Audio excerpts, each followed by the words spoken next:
वे दिन रात अपने उस पुत्र के विषय में सोचती रहती हैं जो कवच कुंडल पहने हुए जन्मा था। क्या आप ये कहना चाहते हैं कि मैं सूत पुत्र नहीं हूं? क्या आप ये कहना चाहते हैं कि मैं क्षत्रिय हूं? क्या मेरा यह अनुमान भी ठीक है कि आप मेरी माता को जानते हैं? हे वासुदेव, क्या मेरी माता जीवित है? क्या मैं उनके दर्शन कर सकता हूं? मुझसे मेरा परिचय करवाइए वासुदेव, मुझसे मेरा परिचय करवाइए। हे दानवीर, हे महारथी, क्या आप सत्य को सहन कर पाएंगे? सत्य का घाव अपमान के घाव से तो गहरा नहीं होता ना वासुदेव।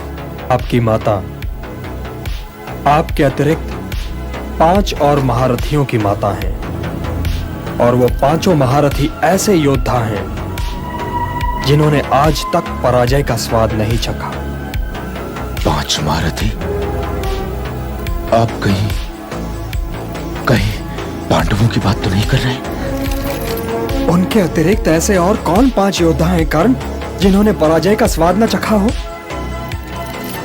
हाँ कुंती पुत्र, हाँ, मैं पांडवों की ही बात कर रहा हूं।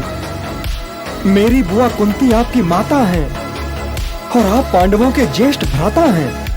और मेरे पिता कौन है वासुदेव? आपके यही इष्ट देव आपके पिता हैं कर्ण। मैं सूर्य पुत्र हूं। सारा संसार मुझे सूत पुत्र कहता रहा। तनिक सोचिए वासुदेव, तनिक सोचिए, तनिक मेरी पीड़ा समझने का प्रयत्न कीजिए और इसका उपचार बताइए। हे देव की नंदन, आप तो ये सब कुछ पहले से जानते रहे होंगे ना, तो फिर आपने मुझे बताया क्यों नहीं? बताया क्यों नहीं वासुदेव, बताया क्यों नहीं? और आज मुझे क्यों बता रहे हैं आप? मैं तो पांडवों के लिए अपनी घृणा की पूंजी लिए जी रहा था और अपने को धनी समझ रहा था, मैं धनी समझ रहा था। आपने मुझे ये सब कुछ बताकर मेरा मानसिक संतुलन क्यों बिगाड़ दिया? मुझसे मेरी घृणा छीनकर मुझे निहत्था क्यों कर दिया? क्यों? आपने ऐसा क्यों किया?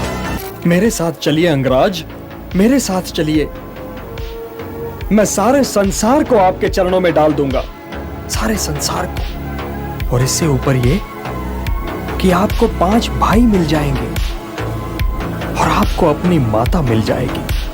आप जो कुछ कह रहे हैं वो सब ठीक है, परंतु मैं दुर्योधन का ऋणी हूं।